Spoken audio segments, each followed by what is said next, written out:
아직도 깨닫지 못하느냐라는 제목으로 우리가 말씀을 한번 생각해 보겠습니다.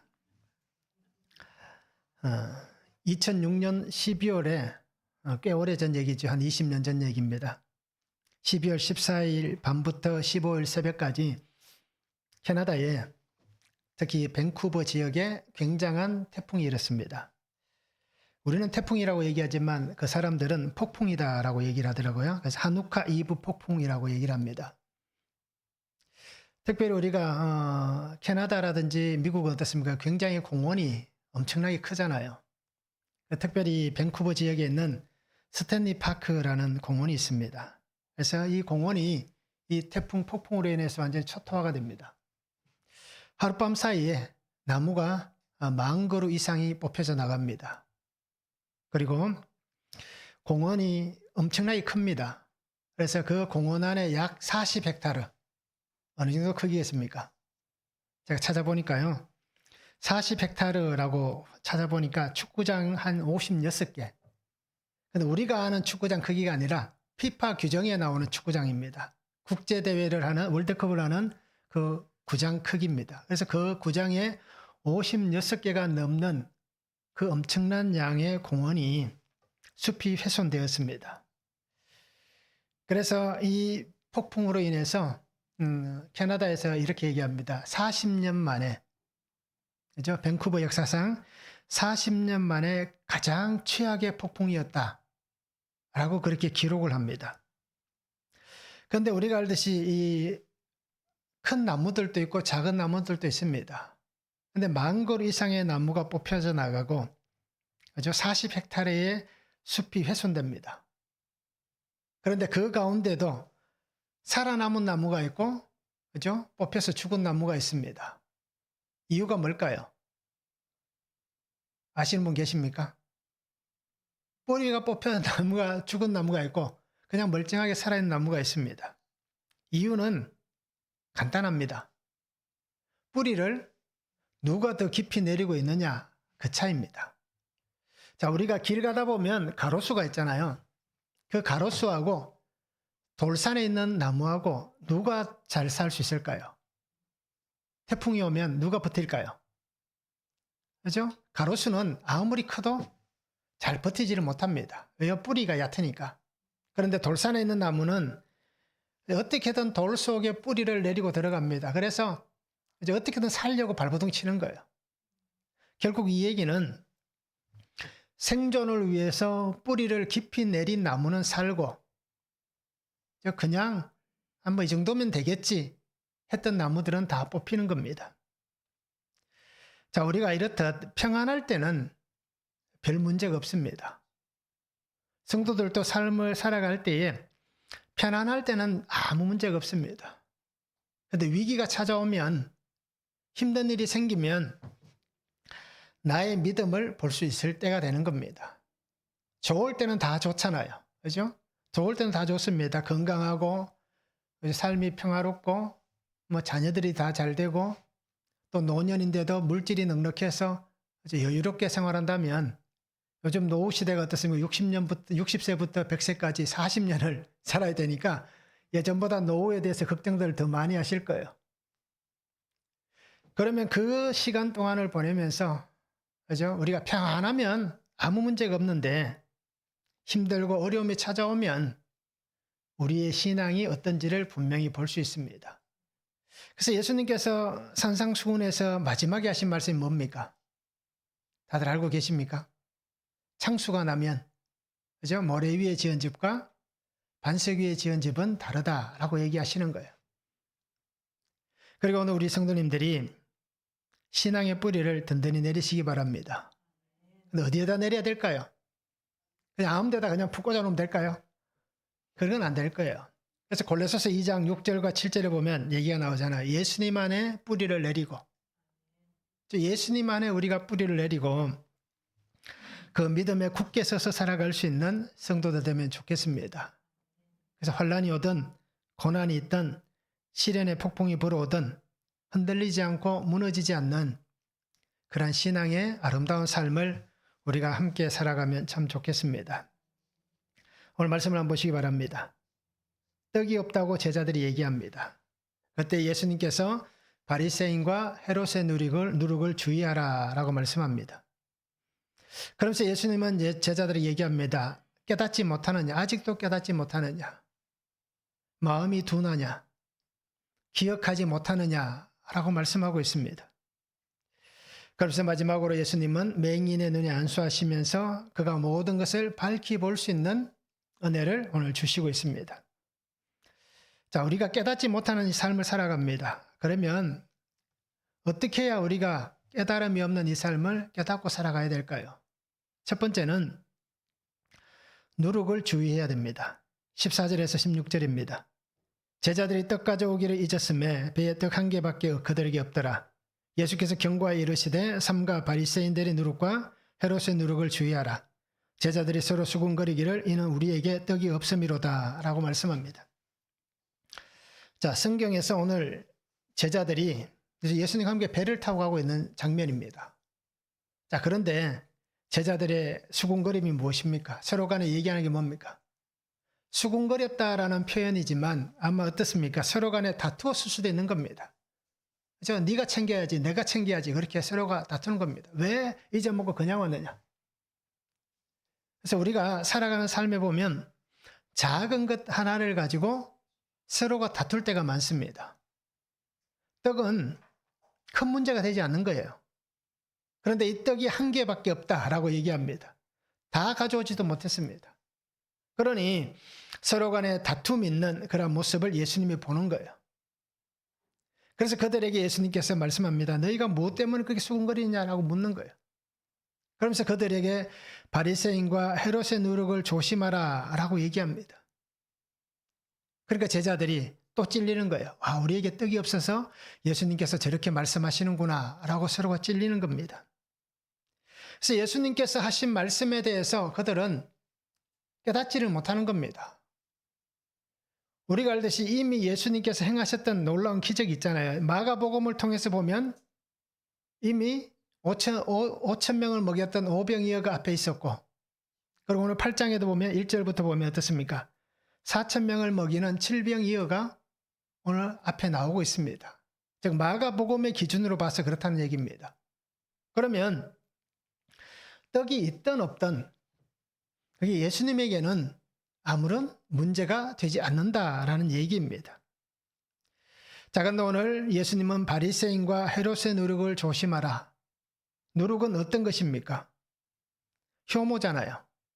그래서 빵을 발효시킬 때 사용하는, 그래서 밀가루를 부풀게 오를 때 쓰는 것입니다. 그래서 이 누룩을 통해서 예수님께서 바리새인과 헤롯에 대해서 얘기를 하고 있습니다. 마태복음 16장 12절에 같은 본문이 나오는데요. 그곳에서는 예수님께서 교훈이라고 얘기하십니다. 바리새인과 헤롯의 교훈에 대해서 말씀합니다. 누가복음 12장 1절에서는 외식, 위선에 대해서 그렇게 말씀을 하고 있습니다. 자, 그래서 예수님께서 바리새인과 헤롯의 누룩을 조심하라 라고 하는 의미는 어떤 의미입니까? 누룩을 우리가 생각해 보시면 예수님께서 왜 이렇게 말씀하셨는지 그 의미를 깨달을 수 있습니다. 발효되는 겁니다. 적은 것이 큰 것을 변화시킵니다. 결국 이 말씀은 악한 영향력에 대해서 말씀합니다. 악한 교훈에 대해서 말씀하고 있습니다. 그리고 바리새인과 헤롯의 교만에 대해서도 그렇게 말씀을 하고 있는 것입니다. 그래서 예수님은 제자들에게 주의하라라고 하신 이 이유를 분명히 보시기 바랍니다. 악한 그들의 모습, 교만함, 즉 위선과 불신앙과 악한 교훈을 경계하라라고 그렇게 오늘 말씀을 하고 있는 것입니다. 자, 발음 이상하죠. 누룩이 사용되는 데 따라서 그것을 우리가 어떻게 사용하느냐에 따라서 결과가 다른 것을 볼 수 있습니다. 자, 오늘 예수님은 이 바리새인과 헤롯의 누룩이다라고 말씀하고 있지만 우리가 마태복음 13장에서는 어떻게 얘기합니까? 천국에 관한 얘기가 마태복음 13장에 기록되어져 있습니다. 33절에 보면 천국은 마치 여자가 가루 서말 속에 갖다 넣어 전부 부풀게 한 누룩과 같다라고 말씀합니다. 자, 오늘 우리가 볼 때에 이 누룩이 사용되는 용도가 두 가지가 있다 볼 수 있는 겁니다. 하나는 하나님께서 아름답게 확장해 가시는 천국에 관한 용도로 사용하시는 것. 또 하나는 뭐겠습니까? 오늘 말씀에 기록하듯이 바리새인과 헤롯, 그들의 악영향, 악함, 그들의 외식, 그것을 말씀하시고 있는 겁니다. 고린도전서 5장 6절에 말씀합니다. 적은 누룩이 온 덩어리에 퍼지는 것을 알지 못하느냐라고 말씀하고 있습니다. 그래서 오늘 그들의 누룩을 조심하라 라고 하시는 말씀이 어떻게 확장되어져 가는지를 잘 보시기 바랍니다. 작은 것일 수 있습니다. 그런데 이것이 계속해서 부풀어나면서 어떤 효과가 나타납니까?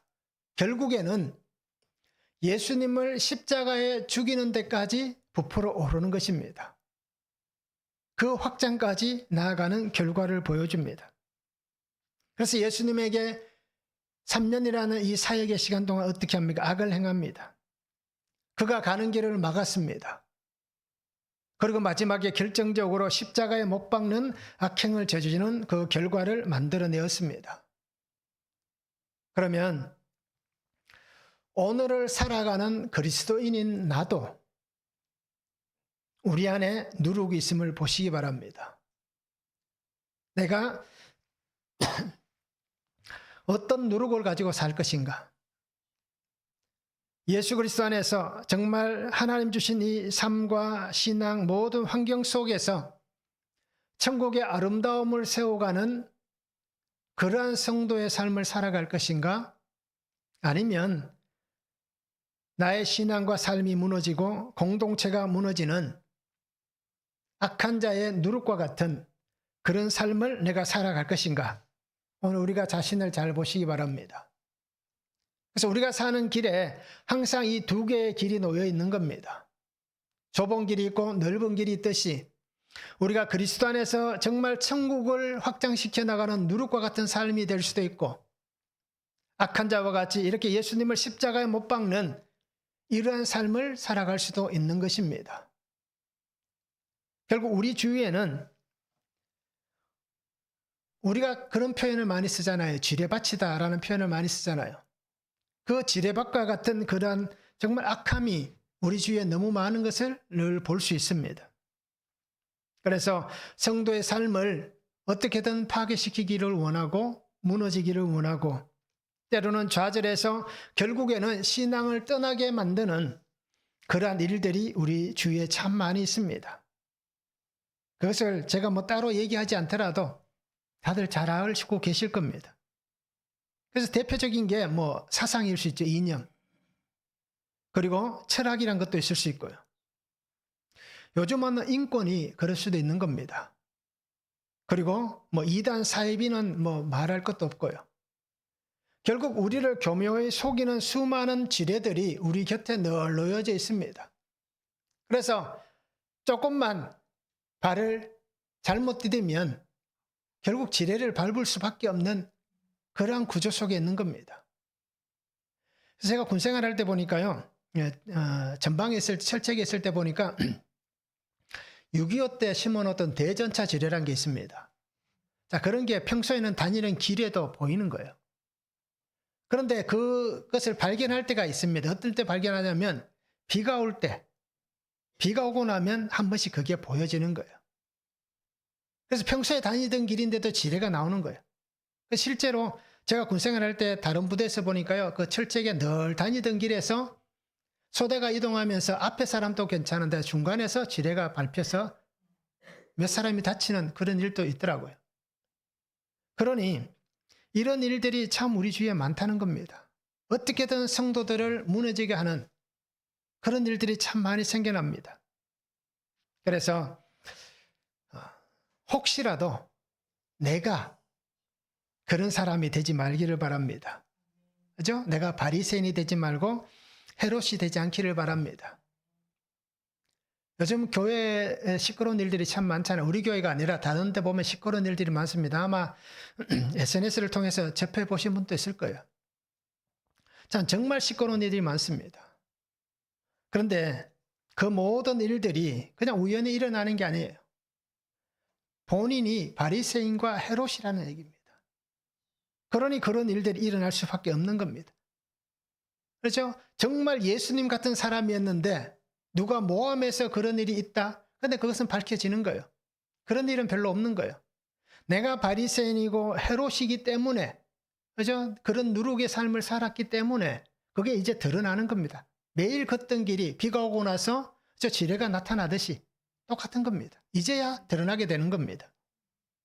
그리고 오늘 성도님들이 내가 그런 악한 사람이 되지 않기를 바랍니다.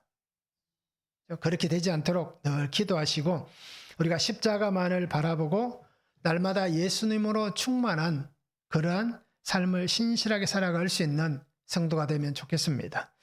한번 적용해 보시기 바랍니다. 하나님의 생명의 말씀을 전하는 좋은 누룩입니까? 어떻습니까? 나는 하나님의 말씀을 전하는 생명의 말씀도 생명의 말씀입니다. 그래서 내가 정말 하나님의 생명의 말씀을 전하는 나는 좋은 누룩인지 한번 적용해 보시면 좋겠습니다. 또 하나는 나를 변질시키고 세속적 삶으로 만들고 있는 누룩은 무엇입니까? 어떤 누룩이 내 안에 있어서 나를 변질시킵니까? 어떤 누룩 때문에 내가 세상 가운데 흘러가고 세속적 삶을 살아갑니까? 한번 적용해 보시길 바랍니다.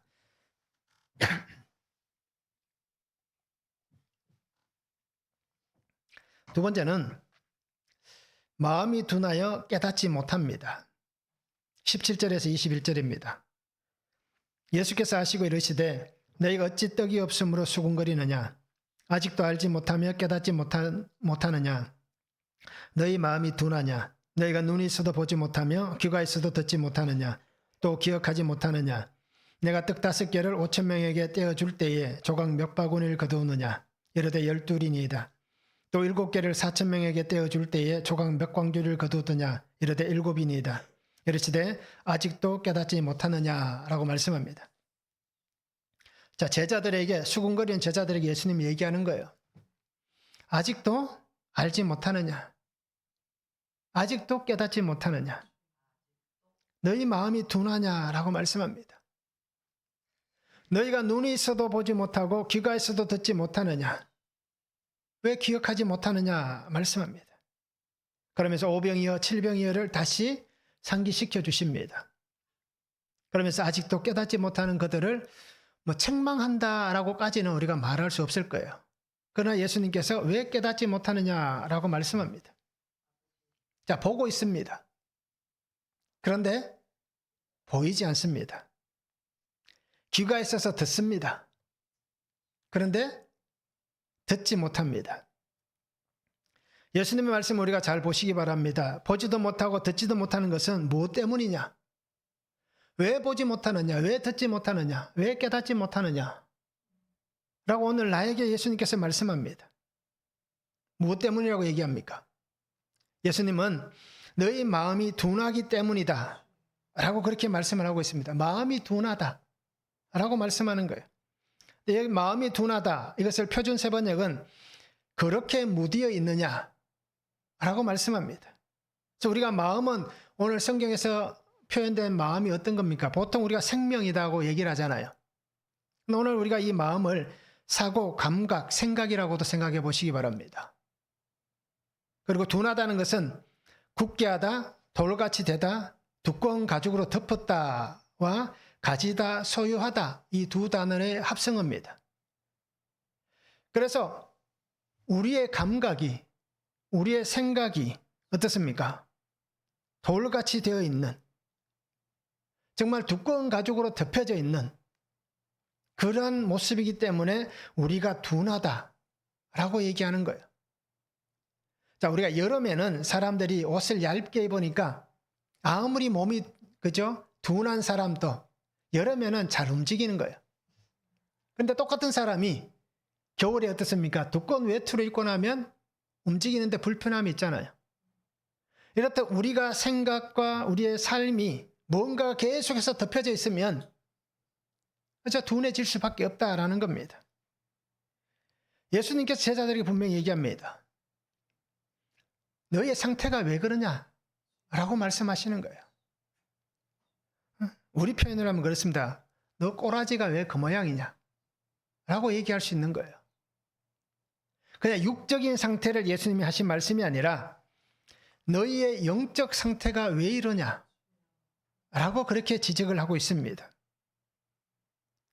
자, 예수님께서 제자들과 함께 하시면서 보여주셨던 놀라운 은혜들, 기적들, 또 사건들, 하나님의 보여주셨던 수많은 말씀들, 그것을 보고 듣고 열심히 예수님을 따라다녔음에도 불구하고 아직도 어떻습니까? 영과 또 그 마음이 열리지 않았다는 얘기입니다. 영의 눈이 열리지 않았고 영의 귀가 열리지 않았다라는 것입니다. 그냥 눈앞에 있는 것을 그것만 보면서 하나님께서 주시는 것들을 다 잊어버린 그런 모습입니다. 결국 그들은 눈앞에 뭐만 보였습니까? 떡 하나만 눈에 보였다는 겁니다. 그러니 그 떡 하나 때문에 하나님이 주셨던 수많은 은혜들, 영적인 것들을 다 잊어버리고 잃어버린 그 삶을 그들이 지금 예수님 앞에 보여주고 있습니다. 그러기에 하나님의 이 은혜가 우리에게도 분명히 있는데요. 우리도 우리 현실에 보이는 그것 때문에 하나님의 은혜를 잃어버리지 않기를 바랍니다. 여전히 말씀은 선포됩니다. 여전히 하나님의 은혜는 우리에게 찾아옵니다. 여전히 하나님은 날마다 우리를 깨닫게 해주십니다. 그런데 그 시간은 잠시일 뿐이고 대부분의 시간들은 그것을 잊어버리는 믿음 없는 사람들의 모습과 행동을 보이며 살아가고 있는 것이 바로 나의 삶이다라는 겁니다. 여기서 나는 누구겠습니까? 그죠? 성도님들을 얘기하는 겁니다. 그럼 성도님들만 얘기할까요? 내가 그렇다라는 겁니다. 제가 그렇다라고 얘기하는 겁니다. 날마다 말씀을 묵상하고 큐티를 합니다. 저 매일 묵상해요. 그런데 실제는 어떻습니까? 하루 종일 24시간을 놓고 보면 큐티하는 시간, 기도하는 시간은 1시간밖에 안 되는 거예요. 나머지 23시간은 뭐 합니까? 그냥 내가 살고 싶은 대로 사는 거예요. 그러니 말씀이 선포되고 은혜가 선포되고 깨닫는 은혜를 주셨음에도 불구하고 그냥 내가 살고 싶은 대로 살아가고 있다라는 겁니다. 그러기에 예수님께서 나에게 하시는 말씀이에요. 왜 보지 못하느냐? 왜 듣지 못하느냐? 왜 깨닫지 못하느냐? 이것이 나의 현실입니다. 그래도 기쁘고 감사한 건 뭐냐면 그래도 그거는 안다는 얘기예요. 내 수준을 알아서 내가 보지도 못하고 듣지도 못하고 깨닫지 못하고 있다라는 것을 현실을 늘 직시하고 있습니다. 그러니 제가 이렇게 성도님들에게 말씀을 할 수 있는 거예요. 지도 모르면서, 그죠? 자기도 깨닫지 못하면서, 자기도 보이지 않고 알지 못하면서 얘기하면 어떻게 보면 거짓이고 위선이잖아요. 근데 내가 나를 잘 알기 때문에, 내가 그것을 알고 보고 있기 때문에 말씀을 드린 겁니다. 그래서 매일 말씀으로 살자라고 얘기하는 것도 그것 때문입니다. 그렇게 해도 참 힘든데 우리가 하루 종일 아무것도 안 먹고 살면 어떨까요? 다 쓰러져서 뭐 다이어트 하시는 분은 상관없겠지만 대부분의 사람들은 하루만 굶어도 아마 눈이 뒤집어지실 거예요. 그리고 오늘 우리가 말씀으로 살아가시기 바랍니다. 예수님의 길을 따라가시기 바랍니다. 그러려면 영적인 눈이 열리고 영적인 귀가 열려야 됩니다. 그래야 여전히 나의 길을 가로막고 내 주위에 돛에 깔려있는 그 보이지 않는 바리새인의 누룩과 헤롯의 누룩을 우리가 감별해낼 수도 있고 또 그것을 피해갈 수도 있는 것입니다. 그러기에 날마다 말씀을 묵상하셔야 된다라고 말씀한 이유가 바로 여기 있습니다. 그러기에 오늘 우리의 마음들을 잘 볼 수 있기를 원합니다. 왜 나의 눈에 보이지 않는가? 왜 나의 귀에 들리지 않는가? 우리가 매일 말씀을 묵상하고 또 예배하며 혹시 이런 답답함이 없습니까? 말씀을 읽어도 무슨 뜻인지 모르겠고 말씀을 보아도 이 말씀이 나에게 무엇을 말씀하시는지 들리지 않는다면 우리에게는 답답함이 있어야 됩니다. 공부 잘하는 아이들은 제가 공부를 잘했다는 얘기가 아닙니다. 공부 잘하는 아이들은 분명히 그렇더라고요. 자기가 틀린 문제는 꼭 다시 풀어보고 이해를 하고 그것을 완전히 자기 걸로 만듭니다. 근데 공부 못하는 친구는 어떻습니까? 저 같은 사람은 어떻습니까? 틀리든 말든, 그죠? 시험 끝나면 좋다고 만세 부르고 놀러 가는 거예요. 그러기에 우리가 정말 하나님의 말씀을 읽고 묵상하면서 답답함이 있어야 되고, 또 답답함이 온다면 그것을 위해서 정말 주님 앞에 매달려야 되는 겁니다. 그래야 우리의 눈이 열리고 우리의 귀가 열리는 겁니다. 마음이 둔합니까?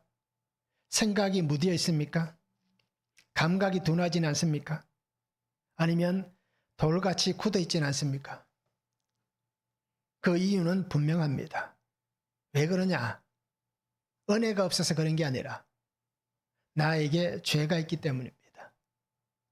나의 악함이 있기 때문입니다. 나에게 교만이 있기 때문입니다. 그리고 영적 게으름이 있기 때문에 우리가 돌같이 굳어있는 마음으로 살아가는 것입니다. 에스겔 11장 19절에 보면 내가 그들에게 한 마음을 주고 그 속에 새 영을 주며 그 몸에서 돌 같은 마음을 제거하고 살처럼 부드러운 마음을 주어 라고 말씀합니다. 예수님께서 우리에게 주시는 은혜입니다. 돌 같은 것을 제거하시고 우리가 정말 부드러운 그 마음으로 살아갈 수 있는 삶이 되게 하시는 것이 오늘 예수님께서 내게 주시는 은혜입니다. 그리고 예수님께서 나를 찾아오시는 방법은 여러 가지가 있지만 오늘 우리에게 가장 좋은 방법은 뭐겠습니까? 말씀입니다. 매일 말씀을 묵상하면서 그 말씀 속에서 나를 찾아와 주시는 예수님을 만나는 겁니다. 그 예수님의 영으로 나를 새롭게 하시는, 나를 살처럼 부드럽게 하시는, 그래서 우리 안에 있는 돌들을 다 뽑아내고 가시를 제거하고 우리를 부드러운 땅으로 만들어서 옥토가 되게 하셔서 하나님의 말씀이 들어가면 100배의 결실이 일어나는 그런 은혜의 땅으로 만드시는 그 예수님 안에 우리가 새롭게 되는 성도가 되시면 좋겠습니다. 그래서 매일 말씀을 잘 묵상하시기 바랍니다. 로마서 10장에 말씀하잖아요. 믿음은 어디서 나옵니까? 들음에서 나옵니다. 그러기에 그 말씀을 듣고 그리스도의 말씀 안에서 우리가 날마다 살아갈 수 있는 성도가 되기를 원합니다.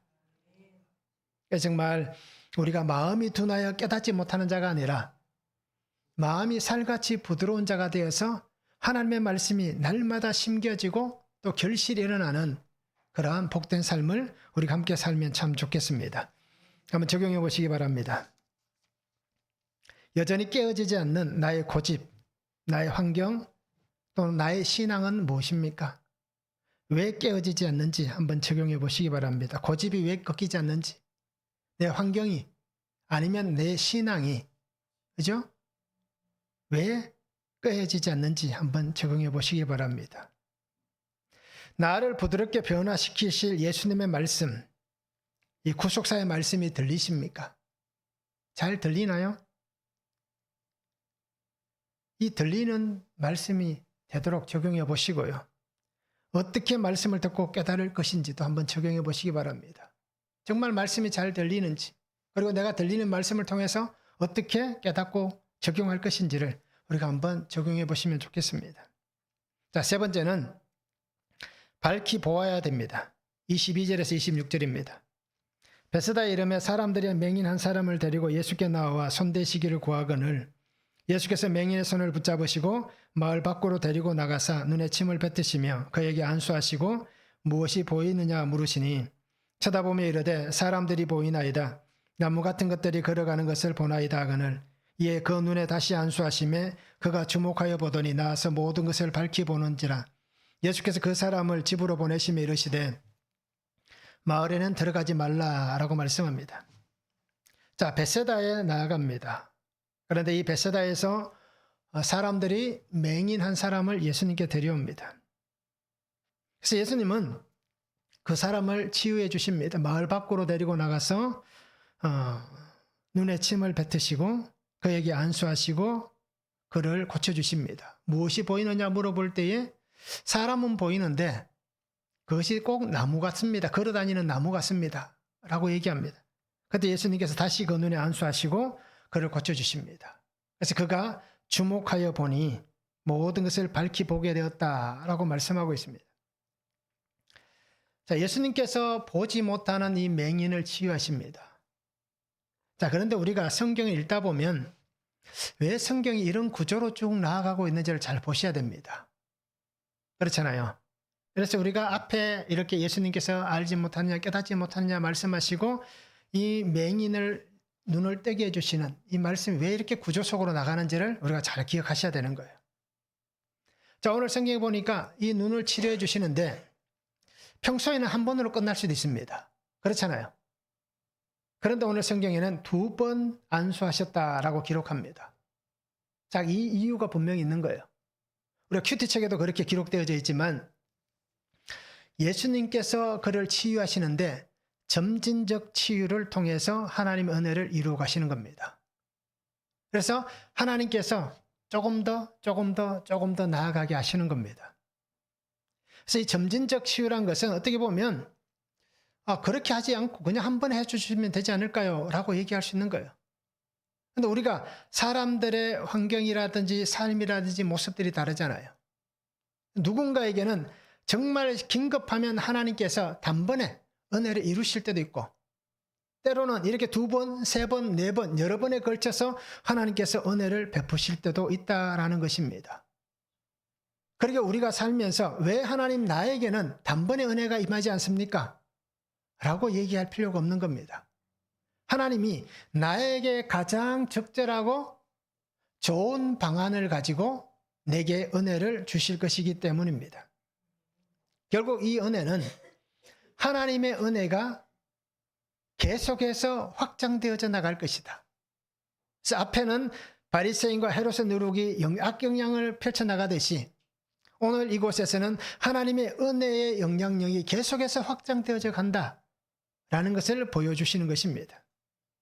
그리고 오늘 우리가 하나님께서 나의 삶에 찾아와 주시고 나와 함께 하실 때에 날마다 하나님의 일어나게 하실 그 은혜가 오늘이 내일, 내일이 그다음 이렇게 기대하며 살아가는 삶이 되어야 한다라고 말씀하는 것입니다. 그러니까 더 크게 기대해야 됩니다. 더 크게 바라봐야 되는 겁니다. 그래서 오늘 우리가 사는 삶은 시간은 현재로 끝나는 게 아닙니다. 그렇잖아요. 내 시간이 오늘 현재로 끝나는 게 아니라 내일이라는 시간이 존재합니다. 그리고 또 그 다음이라는 시간이 존재합니다. 그러니까 우리가 살아가는 모든 삶의 매일매일 순간이 하나님께서 역사하시는 하나님의 은혜의 풍성함이 날마다 더해지는 그러한 삶을 우리가 살아갈 수 있어야 한다라는 것입니다. 오늘도 좋습니다. 오늘도 행복합니다. 오늘도 말씀을 통하여서 기쁩니다. 그러나 내일이 더 기대되는 내일 하나님께서 나를 더 하나님의 은혜 가운데 거하게 하고 하나님의 말씀으로 나를 내일 더 영적인 삶이 되게 하시는 그러한 풍요로움을 우리가 기대해야 되고 또 그 다음이 하나님께서 내게 주신 놀라운 일들이 일어난다 라는 것을 우리가 날마다 깨달을 수 있는 삶이 되면 좋겠습니다. 그래서 우리가 영적 성장이 있는 삶을 살아야 됩니다. 우리의 삶과 신앙이 그리스도의 장성한 분량까지 이루도록 나아가야 한다라는 것입니다. 그럼 우리가 예수님이 나와 함께 하심을 잘 기억하시기 바랍니다. 나와 함께 하시는 예수님을 통해서 오늘 내 눈이 닫혀 있다면 나의 눈을 여시도록 하나님을 붙잡으시기 바랍니다. 혹시 우리 주위에 맹인과 같은 이웃이 있다면 그 사람의 손을 잡고 하나님께로 데려오시기 바랍니다. 그래야 그 사람의 눈이 열려서 그도 밝히 볼 수 있는 그 삶이 되는 것입니다. 그리고 우리 모든 성도님들이 영적 삶을 아름답게 살아갈 수 있는 우리 참된 신앙이 되면 좋겠습니다. 그래서 이제는 이렇게 말씀을 드려도 될 것 같아요. 보지 못하고 듣지 못하는 것을 부끄럽게 여겨야 됩니다. 그렇잖아요. 우리가 지금 큐티 목회를 제가 와서 벌써 지금 5년이 넘었잖아요. 그렇죠? 구속사의 말씀을 계속해서 얘기를 합니다. 그리고 우리가 지금 5년 동안, 5년은 아니지만 간증을 매주일 예배 때 듣잖아요. 그리고 큐티 책에도 매일매일 간증이 있고 또 우리에게 주신 말씀이 있습니다.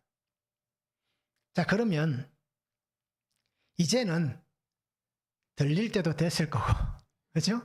보일 때도 됐을 거고, 이제는 답답함이 있는 분들은 내가 어떻게 할 거라고 해서 양육도 받으시면서 정말 우리가 좀 더 한 단계 업그레이드된, 이제 우리가 휴대폰을 써도 시간이 지나면 자동 업그레이드가 되잖아요.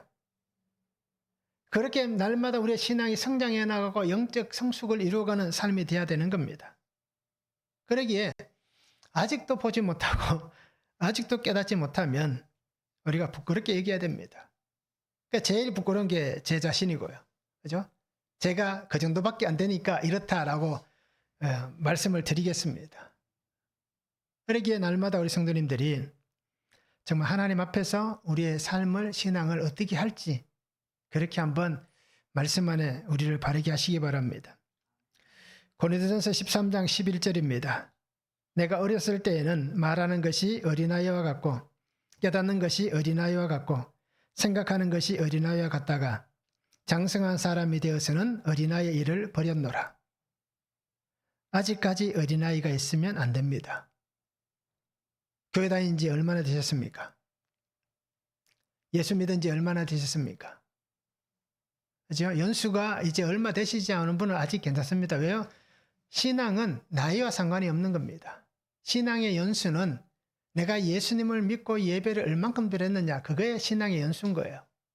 그러면 이게 짧으신 분들은 아직 성장해 가는 과정이니까 상관이 없지만 지금 예배를 드리고 예수님을 믿은 지 10년이 지나고 20년이 지나고 30년이 지나고 40년이 지나고 50년이 지나고 60년이 지나고 70년이 지난 분도 계실 거예요, 여기에. 아니면 90년이 지난 분도 계실 거고. 그러면 정말 우리가 어린아이 일을 버려야 됩니다, 이제는. 어린아이 때를 벗어나야 되는 거예요. 아직까지 우유만 먹어서는 안 되잖아요. 그렇죠? 하나님 앞에 가서 하나님 저는 우유만 주시면 됩니다. 라고 하실까요? 하나님 내게 딱딱한 음식을 먹게 해달라고 하시기 바랍니다. 그렇죠? 예수님께서 무엇을 말씀하시든지 그것을 내가 하나님의 말씀이니까 다 소화할 수 있는 그러한 신앙의 삶이 되어야 되는 거예요. 그래야 정말 장성한 사람이 되어서 이제는 내가 예수님이 무엇을 말씀하더라도 교회에서 누가 내게 무엇을 얘기하더라도 삐지거나 토라지거나 그죠? 근심하거나 그렇게 해서는 안 된다는 얘기입니다. 그럴 수도 있지. 그 사람이 연수가 약하니까 그럴 수도 있지라고 돼야 되는 거예요. 내가 신앙의 깊이가 있으면 나는 장성한 사람이니까 내게 무엇을 던지더라도 난 다 받을 수 있고 그죠? 다 막아낼 수 있고 다 소화할 수 있는 그런 사람이 돼야 되는 거예요. 이것이 장성한 사람이 되는 겁니다. 그런데 오늘 우리 교회도 그렇고 다른 교회도 그렇고 대부분 보면 어떻습니까? 신앙의 연수는 오래되었는데 99점까지 너무 많고 한 90%는 그렇죠? 90%는 다 어린아이들인 것 같아요. 저도 그러니까요. 목사들도 어린아이가 많습니다. 그러니 우리가 정말 매일 말씀을 묵상하시면서 보고 듣고 깨닫고 그래서 정말 밝히 볼 수 있는 그죠? 이제는 들을 수 있는 모든 것을 보면서 예수님과 함께 그렇게 십자가만을 길러놓고 사명으로 살아갈 수 있는 그래서 하나님께서 내게 보여주셨던 이 구속사의 삶이 이제는 내가 이 구속사의 삶을 살아서 예수님과 함께 이 아름다운 길을 걸어갈 수 있는 성도들 되면 참 좋겠습니다. 한번 적용해 보시기 바랍니다. 나의 눈은 어둡습니까? 밝습니까? 내 눈은 어둡습니까? 밝습니까? 나는 어두운가? 밝은가? 육체의 눈은 그럴 수도 있잖아요. 그렇죠? 글자가 잘 안 보여서 이렇게 보시는 분도 있고 노안이 있어서 이제는 돋보기를 껴도 잘 안 보이는 분도 있을 텐데 영적인 눈이 어두운지 밝은지 눈이 흐릿해서 잘 보이지 않고 있는 그 삶은 아닌지 우리가 한번 적용해 보시길 바랍니다. 내가 보고 듣고 가야 할 곳은 어디입니까? 내가 보고 듣고 그것을 통해서 가야 할 곳은 어디입니까? 하나님께서 한 생명을 위해서 나를 보내시는 곳은 어디인지 우리가 한번 적용해 보시면 좋겠습니다. 오늘 성도님들이 영적 눈이 열리시기 바랍니다. 영적 귀가 열리시기 바랍니다. 세상 바벨론을 바라보는, 세상의 가치를 바라보는 눈이 아니라 오직 예수님만 바라볼 수 있고 세상의 가치로 사는 것이 아니라 예수님의 말씀으로 살아갈 수 있는 그런 삶이 되면 좋겠습니다. 그래서 매일 보고 듣고 깨달음을 통하여서 언제나 나를 통해서 일하시는 나의 하나님, 그 하나님께서 오늘도 내게 은혜 주시고 영적 충만함을 주시는 그 은혜를 누리는 그 삶을 우리가 함께 살아가기를 원합니다. 그래서 우리가 이 사순절을 보내시면서 예수님만 묵상하고 또 예수님의 십자가만을 바라보고 또 예수님의 십자가 안에서 내게 주실 은혜들을 기대하며 그렇게 살아가는 삶이 되시기를 주님의 이름으로 축복합니다. 사랑의 아버지 하나님, 오늘도 우리에게 주신 말씀을 바라보고 그 은혜 앞에 나아갑니다. 성령 하나님, 새 일을 행하여 주시고 날마다 우리 안에 새 일을 행하여 주시옵소서. 그래서 아버지 하나님, 우리가 깨닫지 못하고 보지 못하고 듣지 못하고 사는 인생이 아니라 예수님께서 우리 안에 역사하시는 그 은혜 안에서 예수님으로 충만함을 통하여서 날마다 말씀으로 내게 선포하시는 에바다의 역사가 일어나서 열려서 보고 듣고 깨달음으로 하나님의 아름다운 일들을 우리가 이루어가며 이 땅에서 하나님이 사용하시는 복음의 거룩한 도구가 되는 귀한 은혜로 살아가는 성도들 되게 하여 주시옵소서. 그래서 날마다 주님과 함께 동행하게 하시고 날마다 주님의 역사하심이 우리 안에 일어나게 하시고 또 하나님의 말씀이 날마다 우리를 새롭게 하여서 매일 내일 또 그 내일이 새로워지고 더 기대되고 더 하나님의 풍족함을 누리는 은혜의 삶을 살아가도록 성령 하나님 우리와 함께 하시고 우리를 도우시고 우리를 인도하여 주시옵소서. 감사를 드리며 예수 그리스도 이름으로 기도하옵나이다. 아멘.